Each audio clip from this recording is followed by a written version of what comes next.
The XRP long is getting bigger. And I'm talking about my position size in this XRP long that I've had for basically a little over a month now.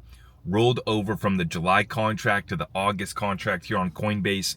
And I literally just added to my position here just now. It's about 7:30 on the West Coast. And we ran out of coffee. So I had to come on out here to grab me and the wife a quick coffee. But in the middle of this, the market just pulled back. Thankfully, I'd already pulled over here to the side to make this update for you guys. So it's very easy for me to just fill my order real quick. As I saw the market drop back down, XRP spot went down to about 296. And I was able to add to my XRP long position on the Coinbase futures at 301. Now, if you guys are looking to learn how to trade the basics of trading futures, how to hedge and leverage your position in crypto, that's linked up at the top of the description if you want to get tapped in with us.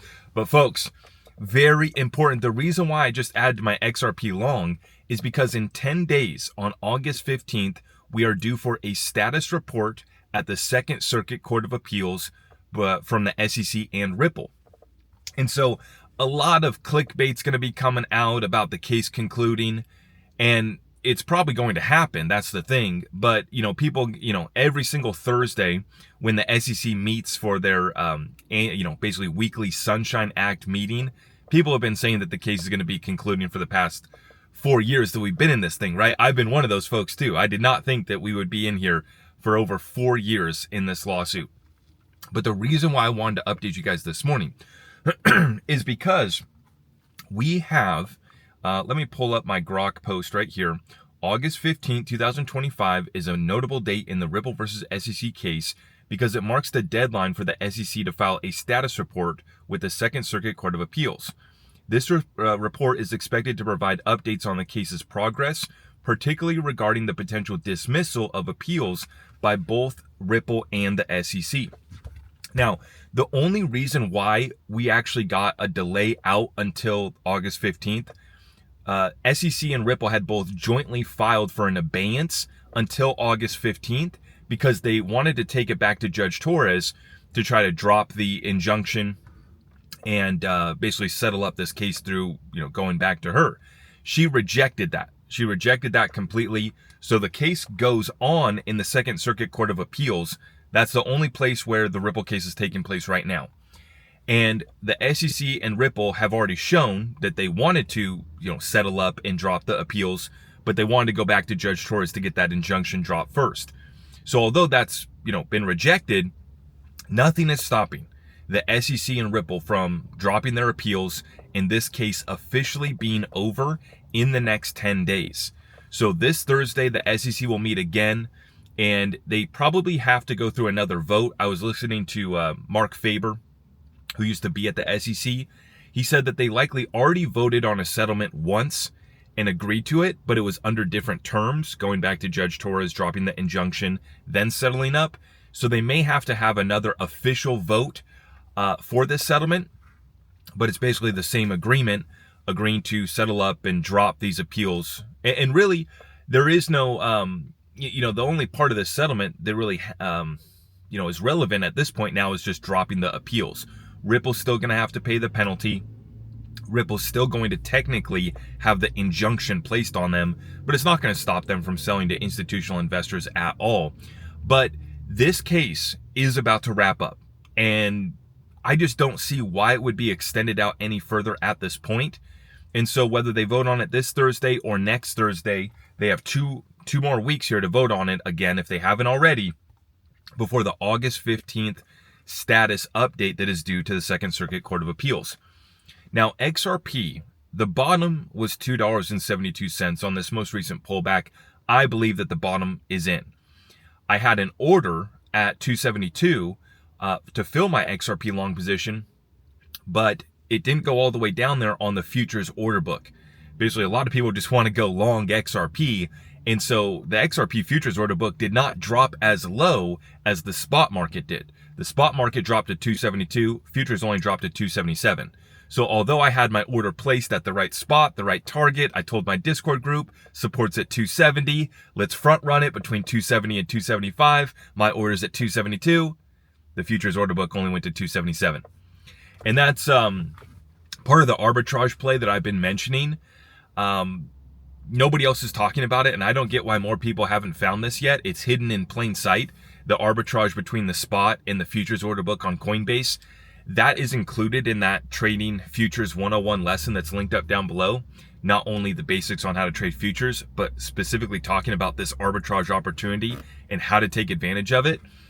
I haven't seen anybody else talking about it yet, but I just added to my XRP long because that 272 pullback that we had, I believe that was the bottom. They bring XRP back up here above $3, starting to get folks excited again, and a little bit of a pullback just took place. XRP went down to 296, which is a fib level that we already held. So we held that pretty well. The big number that we're looking for XRP to reclaim is that $3.21 level. And once again, we're still on track for a $4 to $5 XRP this month here in August. And everything's really lining up because if you look at next week, Friday, August 15th is when the deadline's due for the status update in the court case. And then, you're looking at the rate cut pump has already started as well too, with Goldman Sachs expecting 3 rate cuts starting in September, 3 25 basis point rate cuts. Now remember, please listen to me closely. I am not saying that the Fed is going to cut rates. I think that they're actually probably still going to stick it to President Trump. The point is, the market thinks that they're going to cut rates. The odds went from 20% to 80%, now over 90%, the market odds of a rate cut in September. Now that's just gamblers and speculators betting on whether or not the Fed will cut rates. That does not mean that they're actually going to cut rates. They thought that they were going to cut rates 6 times in 2023, 7 times in 2024, and we got no rate cuts, right? So the market has been wrong about this. The point that I'm trying to make, though, is that the market's anticipating rate cuts, and we're going to rally in the meantime. And so this is perfectly lining up with my targets. I had $4 to $5 XRP coming in by August 12th.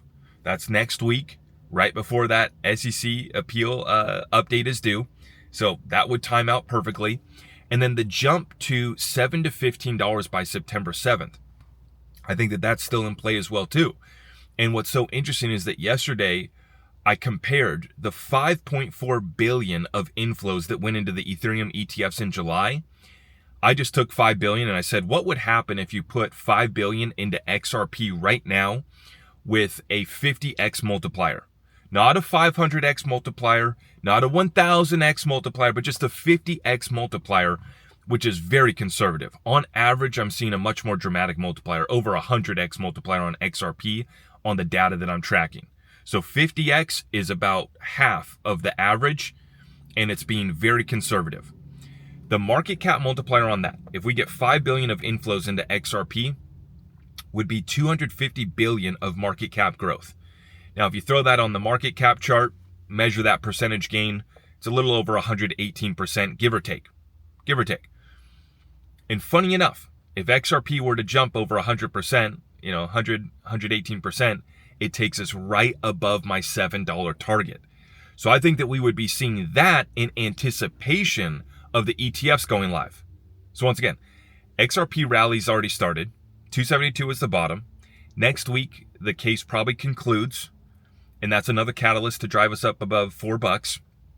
Okay, but then I think that we get that rally up above 7 to maybe even 15. That's a stretch, but I think that we at least stretch up to $7 in anticipation of the ETFs dropping. And then obviously the rate cut rally is already underway as well.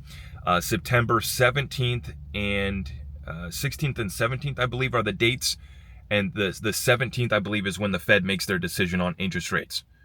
So we have these dates right in front of us for the appeal to be dropped, for the case to finally conclude, for the rate cuts to come in, and this is and all lining up right before the ETFs get approved as well. Markets are forward-looking. So, as the old saying goes, buy the rumor, sell the news. That's what I'm doing. I just doubled up. I keep on saying doubled up. I've doubled up. I've tripled up. I've now added to my XRP long position again. I've forgotten how many times I've added to this one. This is by far the biggest XRP long position I've had since I started trading futures again. But I have 100% conviction in this trade because of these catalysts that I've laid out here for you guys. And now, we'll see. I don't see why the case would be extended any further. No reason to extend that out. Might as well just wrap it up now. Both sides want to drop their appeals. And that's a very easy process. You submit that to the courts and it's done. And then as far as the rate cut expectations, the market's already rallying based on that. And then, for basically the talk around town right now is the inflows into the Bitcoin and Ethereum ETFs. And that's just simply because they're the only ETFs that are available. As soon as that XRP ETFs go, or as soon as the XRP ETFs, plural, go live, those inflows are going to start to come in. And the Ethereum ETF saw 5 billion in July. So it's not far-fetched to say that XRP is going to see 5 billion over the course of a year. I think that that's way too conservative now at this point. I think that we need to be looking at XRP potentially seeing 5 billion in inflows within the first few months of those ETFs going live. And so that timeline gets sped up here as far as seeing XRP at a $7 to $15 target. I think that that could come in anticipation of all of this happening. And then once it actually does happen, that's what we saw when the Bitcoin ETFs went live with a little bit of a pullback, but then Bitcoin went to a new all-time high. We've already set a new all-time high before our ETFs are going live. So XRP is about to blow the rest of the space out of the water, I think, as far as ETF inflow performance. A lot of people are underestimating that. We're not. I'm positioned. I got my XRP long. It's fat right now. And we're going to continue to hold that and stack that. If you guys want to get tapped in with us, though, head on into my website, zachrector.com. You sign up through Patreon to get access to Discord. If you want to get in there, I have a trading channel in there where I share all of my trades in real time. We're going to be back again live tonight at 10 p.m. Eastern for our regular live show. So make sure you guys subscribe, hit that notification bell, and we will see you guys tonight for the live show. Okay? Thank you, everybody. God bless.